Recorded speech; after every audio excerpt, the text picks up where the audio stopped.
This is Cerebral Cinema. Movies of the mind. Cerebral Cinema and the WON Radio Network present to you Superwoman. Yes, Superwoman, the dynamic crime fighter. Superwoman, the champion of justice. Superwoman, who in truth is mild-mannered Chicago news reporter Emily Nesbacher. On CBS, you've heard Jack Benny, Amos and Andy, Bergen and McCarthy. Still waiting with a variety of entertainment are Rocky Jordan, Horace Heidt, R. Miss Brooks, The Whistler, and Red Skelton. Now, Del Monte Foods brings you a world of adventure with Rocky Jordan.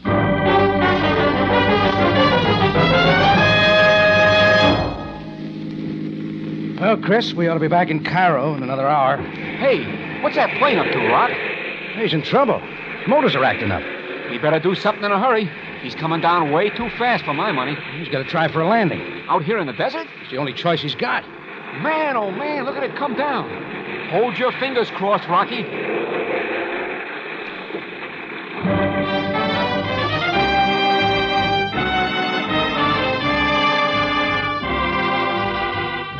Del Monte, the brand you trust for flavor in so many good foods. Yes, Del Monte, the best-liked brand of canned fruits and vegetables in the whole wide world, takes you now to the Café Tambourine in Cairo, gateway to the ancient East, where modern adventure and intrigue unfold against a backdrop of antiquity.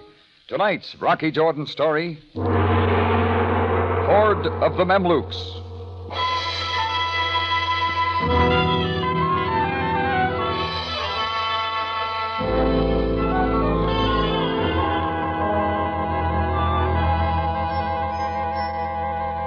Chris, my bartender, and I had spent the day at a friend's date plantation. We were driving back toward the Nile that evening along a desert road when we saw a big plane in trouble overhead, its motors sputtering. It circled crazily, came down fast, and barely made it over the hill ahead. We didn't see it again till our car came up over the rise, and there it was, squatting squarely on the road.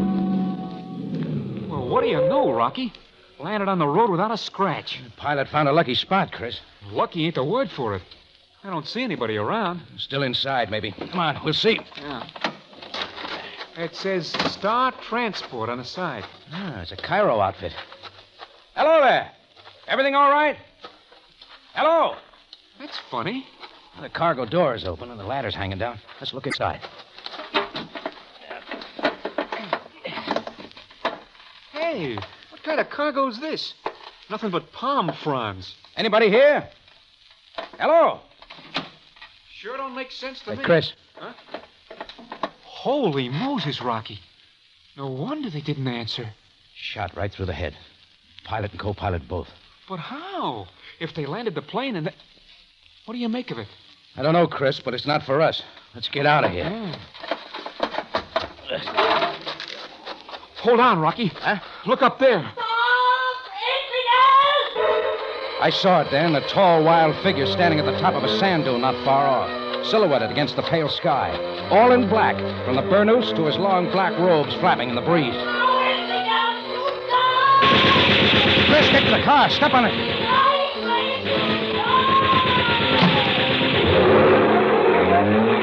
Jets of sand kicked up everywhere as we swung out around the plane, but the shots didn't find us, and we made our escape. I kept the throttle down hard till we reached the little Nile village of Sharona. We notified the authorities and then went back with them to show the way. When we reached the place, the plane was still there. So were the two lifeless pilots. But now the strange cargo of palm fronds was gone. The plane was empty.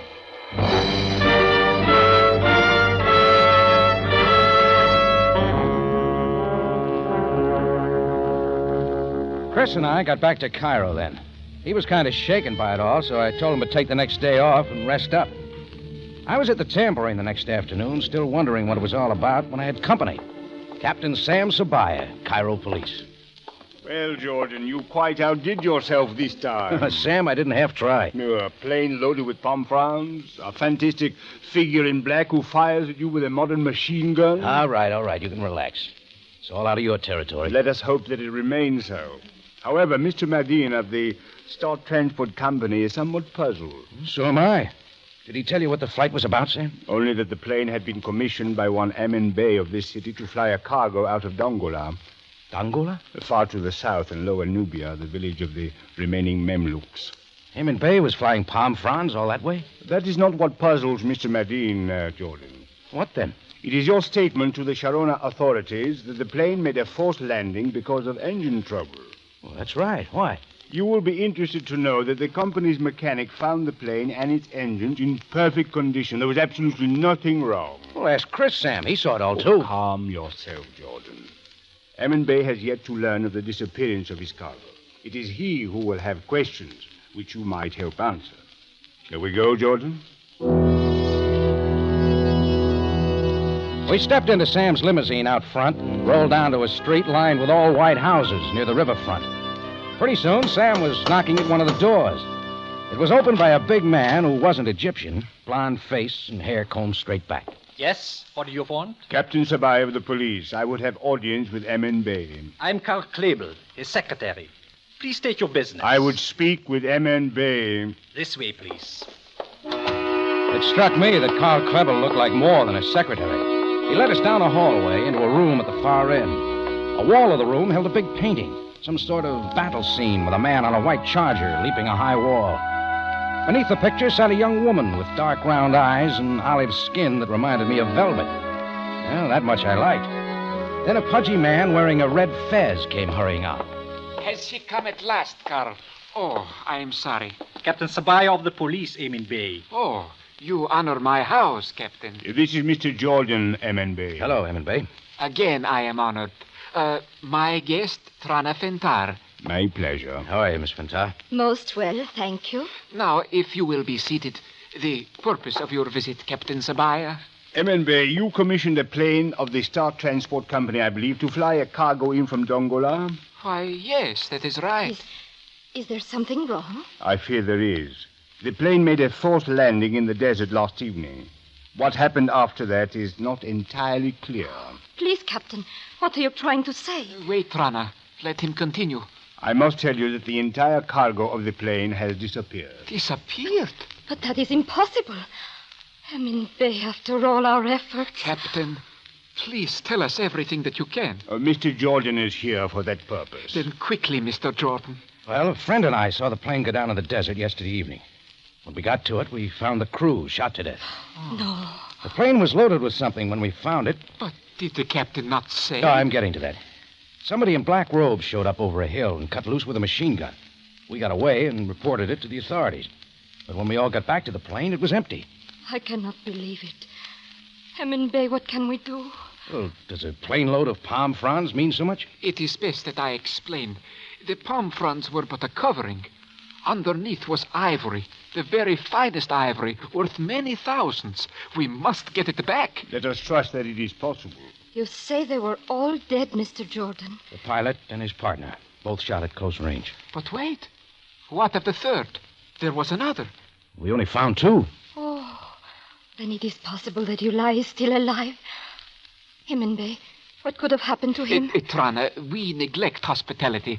Please go and tell the servants to prepare food and coffee. But I must know. Please, we will then talk about this. Very well. I will return in a moment. It was best that Trana leave us for a moment, Captain. And why, Ammon Bey?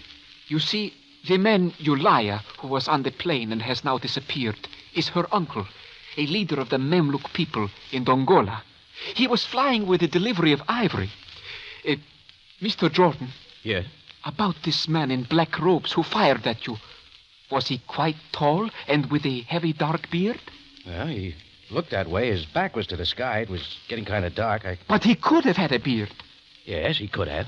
If so, then it was Ulaya himself. Ammon Bey, you suggest then that Ulaya forced the pilot to land the plane and then kill them both? How else could it have happened? There is no doubt that someone had arranged for Confederates to be waiting nearby to take the ivory away. In any event, this Ulaya must be found, and most quickly. Yes, Captain. If what we fear is true, he has not only murdered, he has betrayed me and his people. Well, there was plenty more to be cleared up, but that was Sam's job.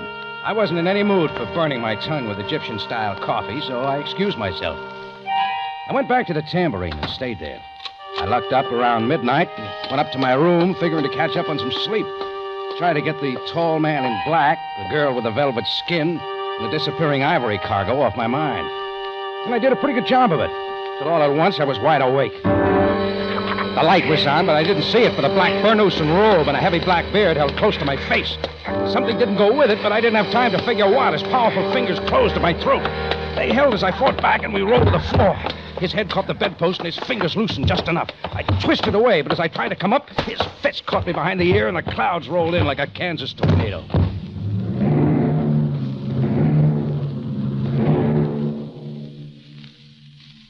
When I opened my eyes again, he was gone.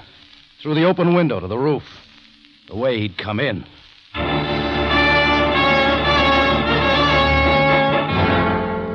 Del Monte Foods is presenting tonight's adventure with Rocky Jordan.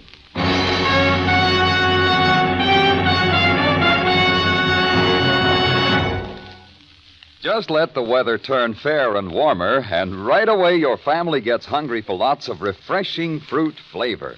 So now's the time of all times to serve luscious, tropical-tasting desserts and salads made with Del Monte crushed pineapple. And you don't have to go to any extra trouble either, because with Del Monte crushed pineapple, even the easiest recipes taste just wonderful. Yes, you'll praise the downright eating pleasure you get from Del Monte pineapple. Its magnificent, full, ripe flavor, its sunny golden color, its own special tart sweet way of brightening up a meal. And best of all, you know you'll find all those good things in every style of Del Monte pineapple. Whether it's sliced, chunks, tidbits, juice, or that tempting Del Monte crushed pineapple. That's the style I find so handy for pies and cakes. And it makes marvelous puddings, ice cream, and gelatin salads, too. Actually, you'll discover new enjoyment in all your favorite pineapple dishes with Del Monte pineapple. Just buy Del Monte crushed pineapple this week and see.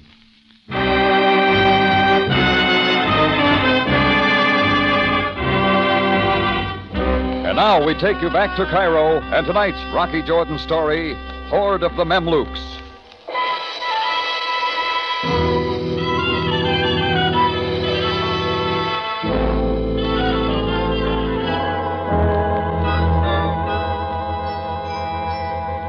The whole thing wasn't for me right to begin with, and I'd intended to leave things that way. But now things were different. Right away, I called headquarters and told them to get Sam Sabaya out of bed and down there. I wanted to talk to him. Sam made it before I did. Jordan, is there no time for sleep in your life? What brings you here this time? A black burnous, a black robe, and a black beard. And you'll find his thumbprints in my throat. You are telling me that such a man attacked you? Not a half hour ago, in my room over the Tambourine. Could you identify him as the same one who fired at you on the desert? No, I didn't see the face before. I wouldn't know. Nonetheless, he is surely the man Bey described as Ulaya, the leader of the Memlooks in Dongola. Maybe. But there was something wrong with the face. Well, how so? Wish I could tell you. The important thing is that Ulaya is now in Cairo, surely to dispose of the stolen ivory, and to get rid of you, Jordan, for what you might have seen at his plane. Well, he had his chance both times. Why didn't he finish me? Perhaps you are a better fighter than he anticipated. Sam, what's this all about? The Memlooks, the big shipment of ivory to a man like Bey. Who is he? The shipment was perfectly legal, Jordan. We need only be concerned with Ulaya now. His niece Trana will have to be told. Now, leave that to me. I shall phone her at the Karnak Hotel. Okay, Sam, I'll let you tell her.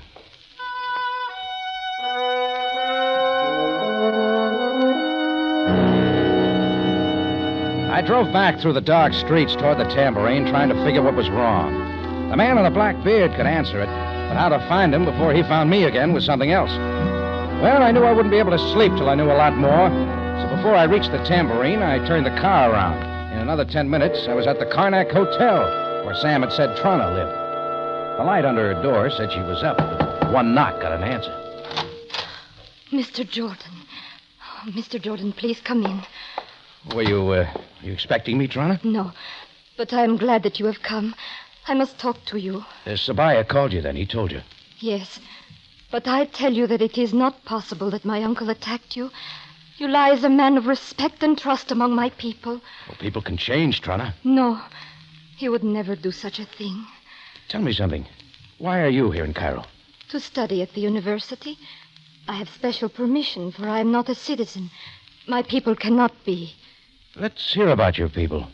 Why would they ship valuable ivory to Emin Bey? He's not a buyer. I must not tell you as yet. It would not be wise. Even when your uncle's accused of theft, betrayal, even murder? So, Mr. Jordan, it seems that you too believe this thing. I'm beginning to, Trana. Then can you explain why Ulaya was not accused when it happened before? Before? Twice before, attempts were made to send ivory to Cairo, the only treasure of my people. Once by caravan and another by boat. Both times the ivory disappeared before it reached the city. Emin Bey didn't tell me. And why should he tell you, Mr. Jordan? He can answer that. I think he will now.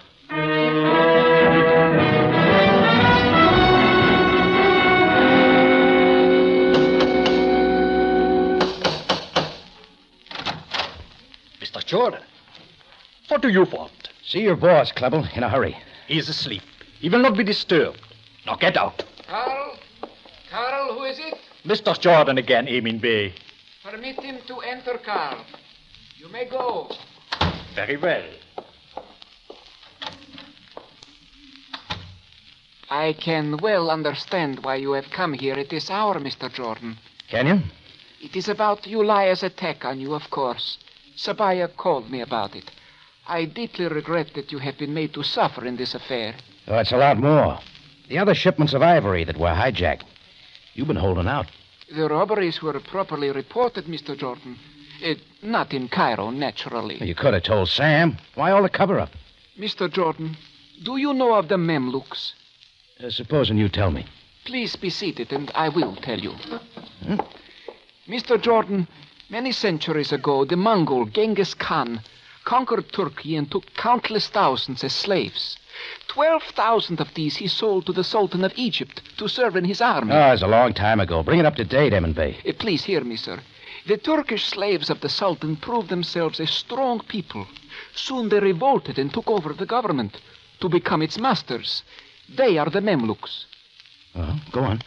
For hundreds of years, until the last century, the Memlooks were a power in Egypt, until the treachery of the Pasha Muhammad Ali, who feared them. He summoned all the Memlook beys to Cairo, ostensibly for consultation and festivity. But once they were inside the citadel, Muhammad Ali had them slaughtered. Only one escaped by leaping his charger over the parapet to freedom. Oh, just like the picture there on the wall. Yes, a familiar painting. But then came a massacre of the Memlook people throughout all Egypt. Only a small handful escaped to Lower Nubia and established the village of Dongola. They and their descendants have lived there in almost a primitive state as outcasts, but always looking to their return in dignity to Egypt. That is my purpose, Mr. Jordan. And exactly why you? Well, perhaps it is because of the name of the man who escaped over the battlements of the citadel. One Emin Bey. Oh, look, don't try to tell me. No, do not misunderstand. Some say that I am a descendant of this man. It does not matter. I only desire to do what I can for them. Where does the ivory come in? It is their treasure, gathered and hidden through the years for this day, to finance representations before the Egyptian government. I see. Does that need a cover-up? Well, it is a most delicate matter involving a special dispensation for the return of their citizenship and possible return of their lands. We do not yet know what the attitude of the government will be and prefer to keep this matter quiet until the proper moment. Is there more that I can tell you? Oh, that's enough, Emin Bey. But Trana says her uncle couldn't have done all this. Ah, most regrettable. But in spite of what she thinks, it could have been no one but Ulaya.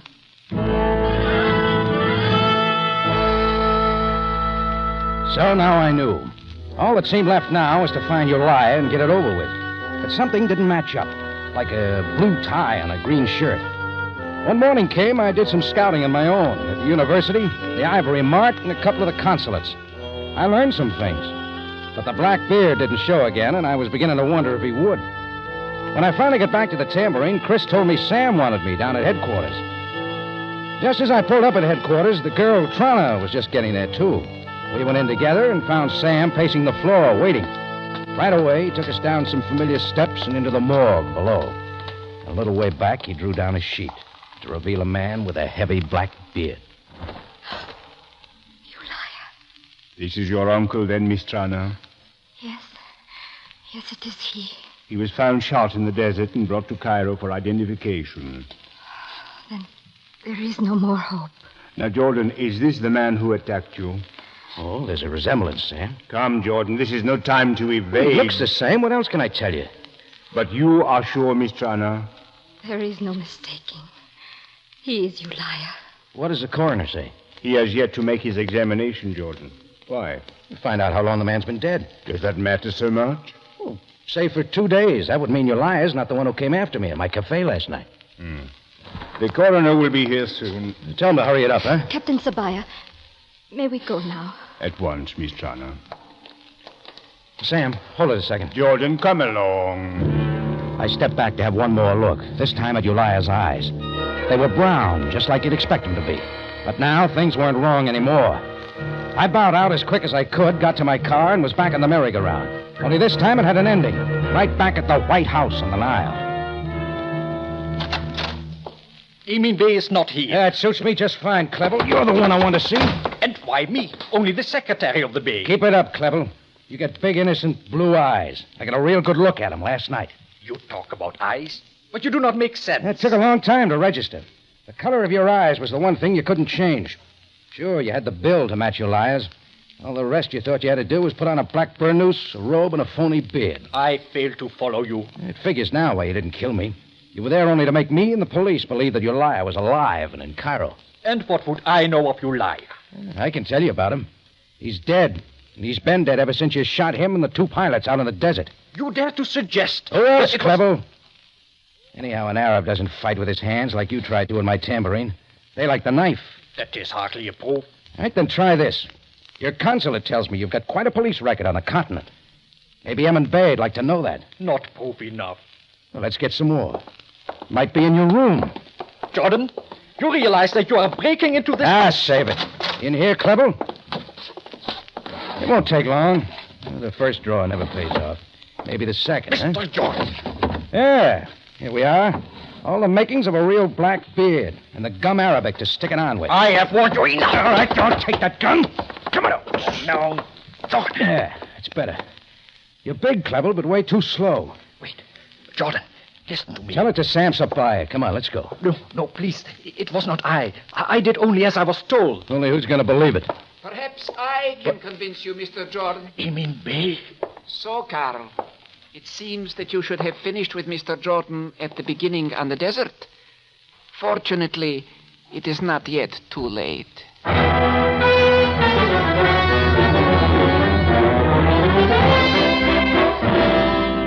In just a moment, Rocky Jordan returns to conclude tonight's story.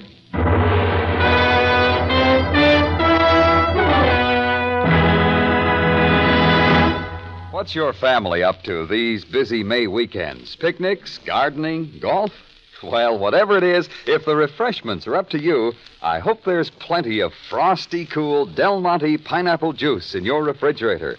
Now, there's a drink that makes it a pleasure to be thirsty. I'll second that, Larry. Del Monte pineapple juice is so refreshing, and it's good for the whole family, too. Yes, there's something that appeals to everybody about the tantalizing flavor of Del Monte pineapple juice, and I'll tell you why. Del Monte has developed its own special strains of pineapple. Rich, tender, golden fruit. Del Monte picks and packs these fine pineapples fully ripe when tartness and sweetness are in just right balance. And there you have it, the sunny, refreshing flavor you find in all 5 styles of Del Monte pineapple. Sliced, crushed, chunks, tidbits, or juice. In other words, it's just the pineapple you'd expect from Del Monte. Simply delicious. So keep a good supply of that refreshing Del Monte pineapple juice handy for the thirsty folks at your house. Why not buy several cans tomorrow? Back now to Rocky Jordan for the conclusion of tonight's story.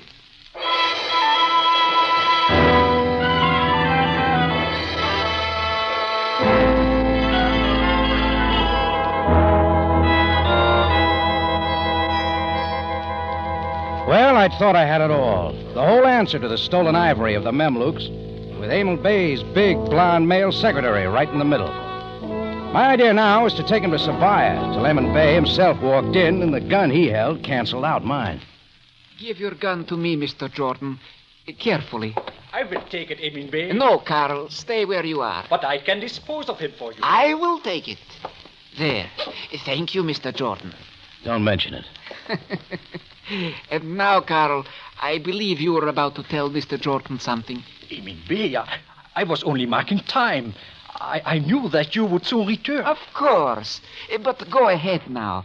Tell him that it was I who gave the instructions. It was I who have deluded the simple Memlooks and taken their ivory hoard. Tell him. He doesn't have to. My hunch was right to begin with. Mr. Jordan, ivory brings a very good price. There is still more of it in Dongola. I have only to keep it coming. And keep the Memlooks trusting you. Tell me now, Jordan, just before you die, is it possible that you suggested what you know about Carl to the police? I don't know anybody else I'd tell. Then I must proceed from here with my plan alone.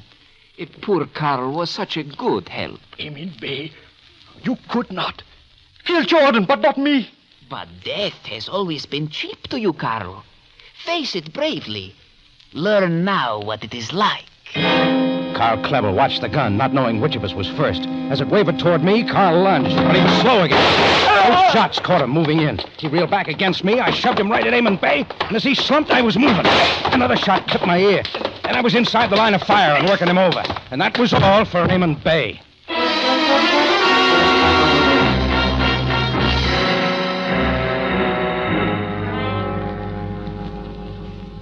Shall I order coffee, Jordan? No, not this time, Sam, thanks.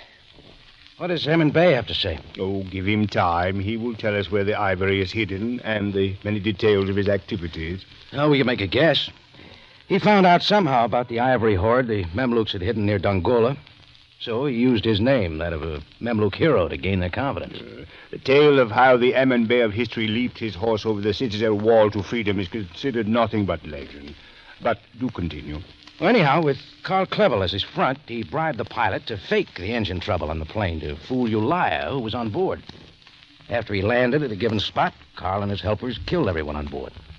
They got Ulia's body away to keep everyone thinking he was still alive. And the fabulous man in black with the machine gun? Clevel. He spotted us coming up to the plane and put on Ulia's robes for disguise. The design of Eamon Bay. A man with great plans, but of little heart. Rest assured, the ivory will be returned to its rightful owners. What about the Memlooks coming back to Egypt, Sam? Future history which we cannot foretell. Oh, there's still Trana. You'll want to tell her. Oh, indeed I will, Jordan. Oh, incidentally, she's a most charming lady. Yeah, she is. Come to think of it, Sam, telling her this time is my turn.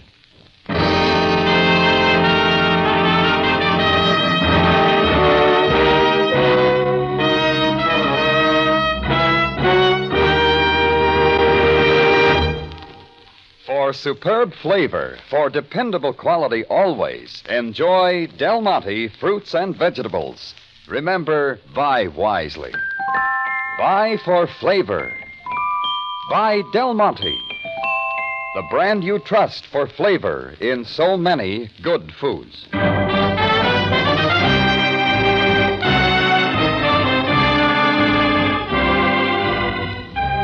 Rocky Jordan, written by Larry Roman and Gomer Cool, stars Jack Moyles in the title role with Jay Novello as Sam Sabaya, and is produced and directed by Cliff Howell, with original music composed and conducted by Richard Arunt. Remember, you have a date next week at the Cafe Tambourine, run by Rocky Jordan.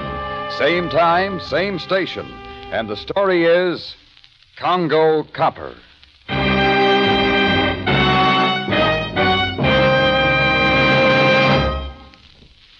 For a real experience in corn enjoyment, try Del Monte vacuum-packed golden whole kernel corn. Plump, very thin-skinned kernels crammed with rich country flavor. You'll say Del Monte is the sweetest, tenderest corn you've ever tasted. And it's thrifty, too.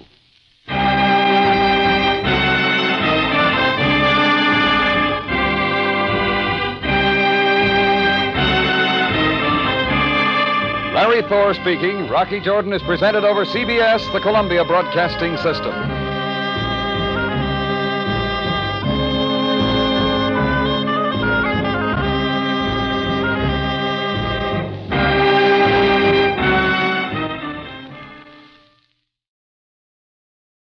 Cerebral Cinema hopes you have enjoyed this movie of the mind.